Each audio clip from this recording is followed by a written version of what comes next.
Hello, make sure you've subscribed and liked the video as well as the channel. In this first task video, I will show you how to draw a basic square using Microsoft Small Basic. Before you begin, obviously you've got to have the website open, links are in the description. You press new to start a new page, a new programming page without any commands, etc. It's like a blank page. Once you've done that, we're going to go ahead and write our first line of code, which will be known as a comment. We're going to use it as a title. And notice that you have to put an apostrophe at the beginning of that.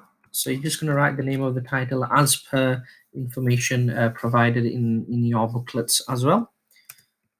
So you go ahead and type that. Remember where I've put name and class, you've got to write your own name and class. And then we finish off with a apostrophe. Now, apostrophes on a keyboard most of the time are usually placed around here. So where the L is, just to the right hand side of that, that's the apostrophe. Don't mistake it for a speech mark, which is not the one that we need to use, which is usually on a number 2. Most keyboards are like that, but just go ahead and find it if you have a different type of device. Once you've done the first line of code, you press enter and it'll put you onto the second line to do the second line of code. With this second line of code, what we're going to do is we're going to sort out what color we're going to use for the pen in order for it to draw the shape in a particular color. So for that, we need the command called graphics window. So we go ahead and type that and we put a full stop, pen color. And you'll notice every time you're typing it, you get a bit of, it's like a bit like predictive text on a phone. It sort of tells you where you're going, with the commands. Remember, Microsoft is an American website, so color will be spelled in the American spelling, COLOR. And then put a space equals, and we've got to write the name of the color in speech marks. So I'm going to do red. If you want to go ahead and do a different color, that's fine, but just make sure you check your spelling. What I'm going to do now is I'm going to obviously get the rest of the commands done, and then I'll go through what the commands mean for the square.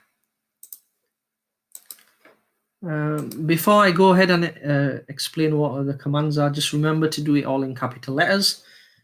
So I've gone through what the first 2 commands are. So this one is just known as a comment. We're using it as a title where we write the name of the task and your own name.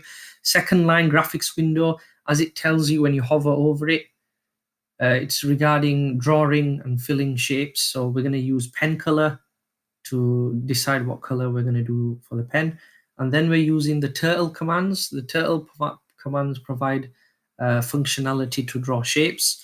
And then we've got move and turn. Okay, so the move is regarding how far you want it to go in pixels, steps, and then turn is for it to turn. Remember, we're not working out the angles ourselves, so we make the computer work out, the program work out the angles of the shape. So we use 360, which is a full turn of a shape.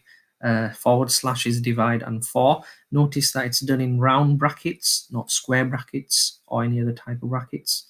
And you need to make sure you've got the spaces in the correct places.